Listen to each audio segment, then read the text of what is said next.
E aí pessoal, tudo bom com vocês? Se lembram lá da primeira videoaula, na qual tratamos sobre química, falando do conceito da química, falamos que a química ela é o estudo da matéria, da transformação da matéria e da energia envolvida nessa transformação. Pois bem, nessa videoaula de hoje, vamos falar sobre a termoquímica. Iremos pegar essa última parte do conceito da química e iremos destrinchá-la. Por quê?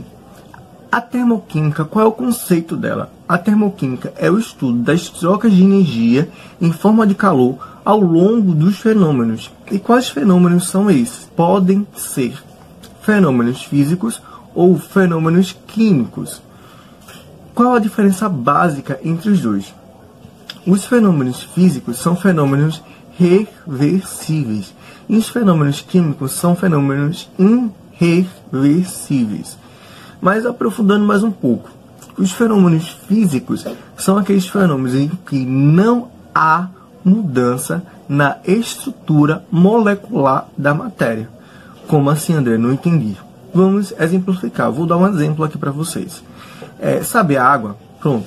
A água, no seu estado líquido, quando ela passa para o seu estado sólido, ela vira gelo. Ela deixa de ser água? Não, ela não deixa de ser água. Porque a estrutura molecular continua sendo H2O. Ela continua tendo 2 átomos de hidrogênio e 1 átomo de oxigênio. Não houve uma mudança na estrutura molecular da matéria. Ela continuou tendo aquela mesma estrutura. Ela só mudou o seu estado físico. Ela passou do estado físico líquido para o estado físico gasoso. Mas ela não teve uma mudança na sua estrutura molecular. Agora vamos lá, um fenômeno químico. Um fenômeno químico, nós temos um rearranjo de átomo. O que significa esse rearranjo de átomo? Significa dizer que temos uma reação, e em uma reação temos uma mudança na estrutura molecular da matéria. Exemplo, quando você pega lá a gasolina, e você queima a gasolina e gera calor, que a gasolina acaba sendo um combustível, está tendo lá uma mudança. Temos a gasolina, a estrutura molecular da gasolina, reagindo com o oxigênio, gerando o monóxido ou dióxido de carbono mais água. O que temos aí? Temos uma relação de produtos e reagentes. É uma reação, é bem diferente de um fenômeno físico no qual não existe uma reação. Em outras palavras, o fenômeno químico também pode ser chamado de reação química. E as reações químicas, elas são classificadas em 2 tipos, endotérmica e exotérmica, ok? As reações endotérmicas, como a própria palavra ela já nos sugere, endo, dentro, interno, ela é uma reação que precisa receber, absorver calor para que ela venha ocorrer. Como exemplo, a decomposição do carbonato de cálcio, que na sua decomposição temos carbonato de cálcio absorvendo o calor para que seja liberado o KO mais o dióxido de carbono. Ou seja, ele absorveu o calor para que aquela reação ela viesse a ocorrer. E temos as reações exotérmicas, no qual a própria palavra, ela já sugere. Química é assim, química ela é bem sugestiva a química. As palavras da química elas sugerem muitas coisas para a gente. Exotérmica, que está ligado ao sentido de fora, de eliminar, de sair. Ou seja, é uma reação que ela elimina calor quando ocorre. O calor sai. Um exemplo disso é o carvão, no qual o calor ele é liberado. Eu vou colocar aqui na tela 2 equações. A primeira de cima é uma reação endotérmica e a de baixo é uma reação exotérmica. Na reação endotérmica, observe que o calor está no lado dos reagentes. E na reação exotérmica, o calor está no lado dos produtos. Por quê? Exatamente sobre isso. A endotérmica ela precisa absorver calor para que a reação venha a acontecer. E a exotérmica ela libera calor quando a reação ocorre. Vamos agora tratar sobre outra coisa. Vamos falar sobre a entalpia. O que é entalpia? Entalpia é uma grandeza que quantifica o calor. Mas o que vai nos importar nesse estudo não é a entalpia em si, mas a variação da entalpia, porque ela nos informa a quantidade de energia ganha ou seja, saldo energético positivo, ou a quantidade de energia que foi perdida, saldo energético negativo. A entalpia ela é representada pela letra H. E a variação da entalpia ela vem com delta na frente. O delta que você já conhece lá da física, da matemática, que significa variação. Então, temos a variação da entalpia representada pelo ΔH. Quando o ΔH ele for menor do que zero, essa é uma reação exotérmica. E quando o ΔH ele for maior que zero, essa é uma reação endotérmica. As unidades da variação da entalpia podem ser o joule, a caloria, o quilojoule ou a quilocaloria. Sendo que uma caloria ela representa 4,18 joules. Para calcular a variação da entalpia, utilizamos algumas técnicas, que podem ser a análise gráfica, a entalpia de formação, a entalpia de ligação ou a lei de Hess. Temos as técnicas para calcular a entalpia, como eu já havia falado. Bem, agora vamos fazer nesse formato, porque vai ficar bem mais didático. Vamos lá, análise gráfica. Temos o gráfico de entalpia como caminho da reação. Nesse gráfico, você tem o eixo Y, representado pela entalpia, e o eixo X, representado pelo caminho da reação. Também temos os reagentes sendo representados pela letra A e os produtos sendo representados pela letra B. Observe que os reagentes estavam em 200 na escala da entalpia, enquanto os produtos ficaram com 100, ou seja, houve uma queda dessa energia. Apenas olhando para o gráfico, você consegue analisar que esse gráfico é um gráfico de uma reação de exotérmica, uma reação que libera calor. Vamos supor que esse gráfico está se referindo à queima do carvão. Temos um carvão mais o oxigênio, que é o comburente, que vai liberar calor mais o dióxido de carbono. Para calcularmos, para fazermos o cálculo dessa técnica, temos essa fórmula, que é o ΔH, que é igual ao produto, a entalpia dos produtos, menos a entalpia dos reagentes. Se formos substituir esses valores do gráfico, que lembre-se de uma coisa, os números são os nossos amigos. Os números, eles nos dão a comprovação de que aquilo que estamos falando é real, é concreto. Então vamos lá, temos o ΔH, que é igual à entalpia dos produtos menos a entalpia dos reagentes, que o ΔH é igual a 100 menos 200. Esses valores foram tirados lá do gráfico, pausa e analisa o gráfico se for o caso. Esse ΔH é igual a menos 100, ou seja, esse negativo, como já havíamos também dito, quando o ΔH ele é menor do que zero, é uma reação exotérmica. Vamos lá para a análise de um outro gráfico. Nesse gráfico aqui, temos os reagentes sendo representados pelo X mais Y e o produto sendo representado pela letra Z. Aqui temos algo muito interessante, que é a energia de ativação, que é a energia necessária para que uma reação química ela venha a ocorrer. E como calcula, né, a energia de ativação? Ela é calculada pela subtração da entalpia máxima e entalpia dos reagentes. Qual a entalpia máxima olhando pelo gráfico? Vamos lá. Eu dou 3 segundos para vocês. 3, 2, 1. Quem falou que é 50 está certo, pois é 50. Analisa o gráfico. Qual a energia máxima desse gráfico? É 50. Está vendo ali o pico em cima? Ok. Qual a energia mínima? Qual a entalpia dos reagentes nesse caso? É o 5. Você olhando assim, você já consegue de letra tirar que a energia de ativação nesse caso foi 45. Vamos comprovar com os números. A energia de ativação é igual à entalpia máxima menos a entalpia dos reagentes. Colocando isso em números, pegando os dados fornecidos no gráfico, a energia de ativação é igual a 45. E temos também uma coisa temos uma coisa também chamada de estado de transição ou complexo ativado. Como o próprio nome sugere, é o momento que a reação está na iminência de acontecer. Ele é a entalpia máxima de uma reação. No gráfico, o complexo ativado tem entalpia igual a 50 kJ. O complexo ativado é aquele valor que é representado pela entalpia máxima, que aquilo significa dizer que a reação ela está prestes a acontecer. É o segundo que falta para acontecer. Porque se você analisar o gráfico, a partir dos 50, a reação ela já vai ocorrer e temos ali o produto que é a letra Z.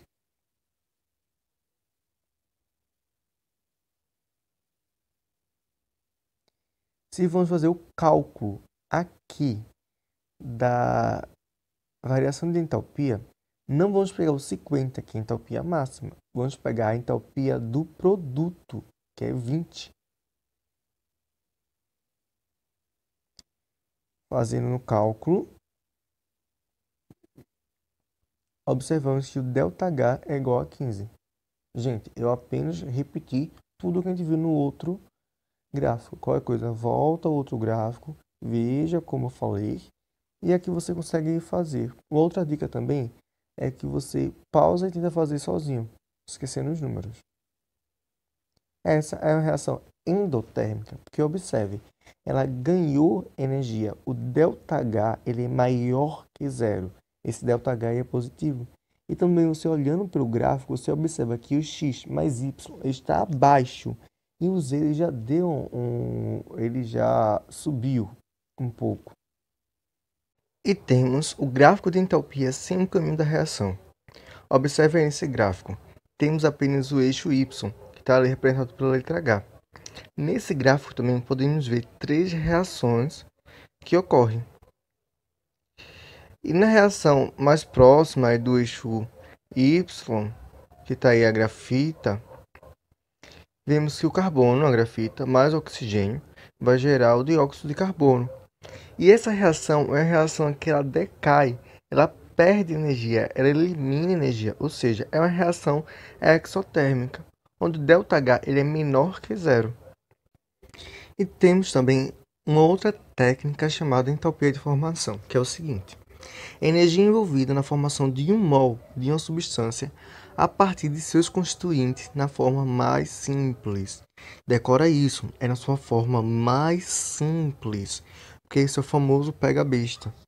Porque é o seguinte, veja essa reação aí, temos o grafite, que vai reagir com o gás oxigênio e vai gerar o dióxido de carbono. Observe que o grafite e o oxigênio estão na sua forma mais simples, ok? E vai gerar o dióxido de carbono, que já é uma substância composta. O ΔH ele é menor que zero, ou seja, é uma reação que elimina calor, é uma reação exotérmica, ok? Mas analise essa reação agora. Temos o monóxido de carbono reagindo com meio mol do oxigênio, gerando o dióxido de carbono. O ΔH ele é negativo, é uma reação que elimina energia, ou seja, uma reação exotérmica, mas isso não é uma entalpia de formação, não é um exemplo. Porque temos um monóxido de carbono, o monóxido de carbono aí ele está na sua forma composta. E se lembra que lá na definição eu falei que na sua forma mais simples? E que reação é essa, André? É uma reação de combustão. A fórmula para fazermos isso é o seguinte: o ΔH ele é igual ao somatório da entalpia dos produtos menos o somatório da entalpia dos reagentes. Quando o ΔH ele é menor que zero, é reação endotérmica, e quando o ΔH ele é maior que zero, é uma reação endotérmica, e quando ele é menor que zero, é uma reação exotérmica. Esse sigma aí, ele representa o somatório. O que vai se diferenciar da outra que vimos, que é o gráfico, ela vai apenas somar a entalpia de todos os produtos, ou seja, você vai somar dos produtos que vai ser gerado pelaquela reação, que no caso anterior foi o dióxido de carbono, menos a entalpia dos reagentes. No caso, você vai calcular qual é a entalpia do oxigênio e do carbono na forma de grafite. Beleza? E temos agora a entalpia de ligação. A entalpia de ligação ela vai ser dada pela seguinte, preste atenção aí. O ΔH ele é igual ao somatório da entalpia dos reagentes menos o somatório da entalpia dos produtos. Perceba que é o inverso da entalpia de formação. E temos uma dica. Quando o átomo, o elemento, ele for da família 4A, ele vai fazer 4 ligações. Exemplo disso, o carbono. Quando for da família 5A, vai fazer 3 ligações. O nitrogênio é um exemplo. Da família 6A, vai fazer 2 ligações. Da família 7A, uma ligação. Vamos pegar esse exemplo aí. Temos o gás nitrogênio reagindo com 3 mol do gás hidrogênio, formando amônia. Temos os dados aí, preste atenção nos dados. Na ligação do hidrogênio com hidrogênio, temos 432 kJ por mol. Nitrogênio com nitrogênio, 942 kJ por mol. E hidrogênio com nitrogênio, 386 kJ por mol.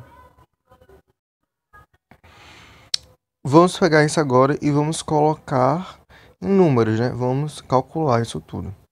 Vamos lá, temos o gás nitrogênio reagindo com 3 mol do gás hidrogênio, formando amônia, 2 mol de amônia. Vamos fazer o seguinte, o ΔH não é igual ao somatório dos reagentes menos o somatório dos produtos. Ok, qual vai ser o somatório dos reagentes?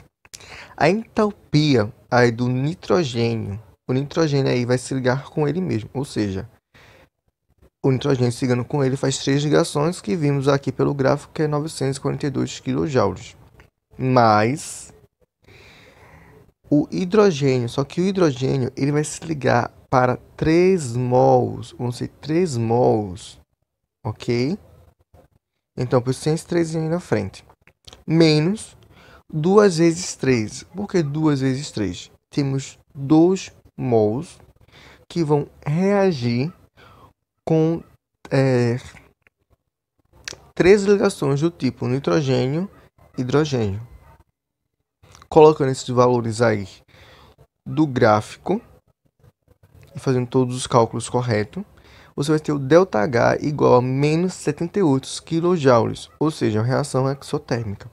Qualquer coisa, pausa o vídeo e faça aí em casa sozinho e depois confira. Analise direitinho. E por último, temos a lei de Hess. Uma reação é a soma de outras reações em etapa. Então, ΔH dessa reação corresponde à soma dos ΔHs de cada etapa. Nossa, André, não entendi nada que você falou. Calma. Você vai fazer o seguinte. Você vai pensar o que você for fazer nos reagentes, você vai fazer no produto. E também no ΔH. Ok? É uma reação de consequência. O que você for fazer no reagente, você vai ter que fazer no produto. E você vai ter que também fazer no ΔH.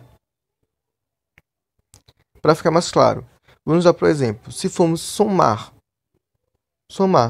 Normalmente, a lei de Hess nos dá 2 equações. Ele pede qual vai ser o ΔH final dessa equação. Aí vamos somar esse bonitinho aí. Temos a primeira reação de cima, que é o carbono reagindo com meio mol de oxigênio, que vai gerar o dióxido de carbono. E embaixo temos vai gerar o monóxido de carbono. E embaixo temos o monóxido de carbono reagindo com meio mol de oxigênio, gerando o dióxido de carbono. Como vamos somar isso? Primeiro, analise a primeira equação e a segunda equação.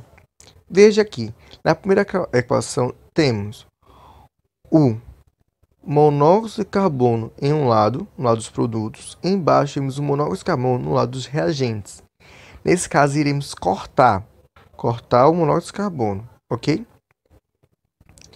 E vamos fazendo isso, você eliminando os monóxidos de carbono, você vai ter o carbono só no lado, mais, concorda comigo, com meio mol de oxigênio, mais meio mol de oxigênio vai gerar 1 mol de oxigênio, embaixo deu a mesma coisa. E o que vai resultar num dióxido de carbono. O ΔH aí, já que você somou a equação, você vai somar o ΔH. No caso, o ΔH1 mais o ΔH2 vai gerar o ΔH final do somatório. Vamos lá para as propriedades. Se multiplicar a equação, o ΔH também terá que ser multiplicado. Ok? Essa equação de cima. C, carbono, mais oxigênio, gera o dióxido de carbono mais o ΔH. Aí, o ΔH. Digamos que eu preciso multiplicar essa equação. Eu preciso multiplicar o carbono. Vou ter que multiplicar todos eles embaixo, ok? Você não vai só multiplicar o carbono, mas vai ter que multiplicar também o oxigênio, o monóxido, o dióxido de carbono, o ΔH. Se mudar os dados dos componentes, produtos e reagentes, o ΔH terá que ser multiplicado por menos 1. O que significa dizer, André? Perceba que nessa primeira de cima, o carbono mais o dióxido, o carbono mais o oxigênio vai gerar o dióxido de carbono. Mas aí eu precisei inverter. Eu coloquei o que estava como reagente nos produtos e como estava nos produtos nos reagentes. Quando você faz isso, o ΔH ele fica negativo. É porque quando você inverte os lados dos componentes, significa dizer que você está multiplicando por menos 1. E aí, gente, acabamos aqui a videoaula. Essa videoaula é mais para esclarecer.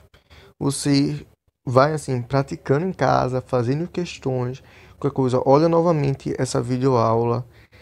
Mas, gente, sem fazer questões não tem como. Não tem como fixar o assunto. Façam bastante questões.